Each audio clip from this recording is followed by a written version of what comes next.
आदत एक से थी। आज कुरुक्षेत्र के मैदान में कई पापी थोड़ा रस समेत उठा के ना फेंका तो मैं कुंती नंदन नहीं।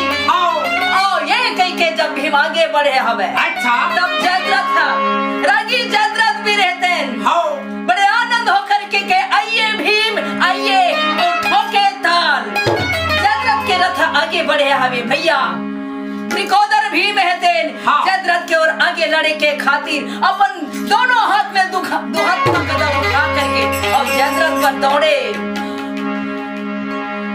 मारोगा मारो मारो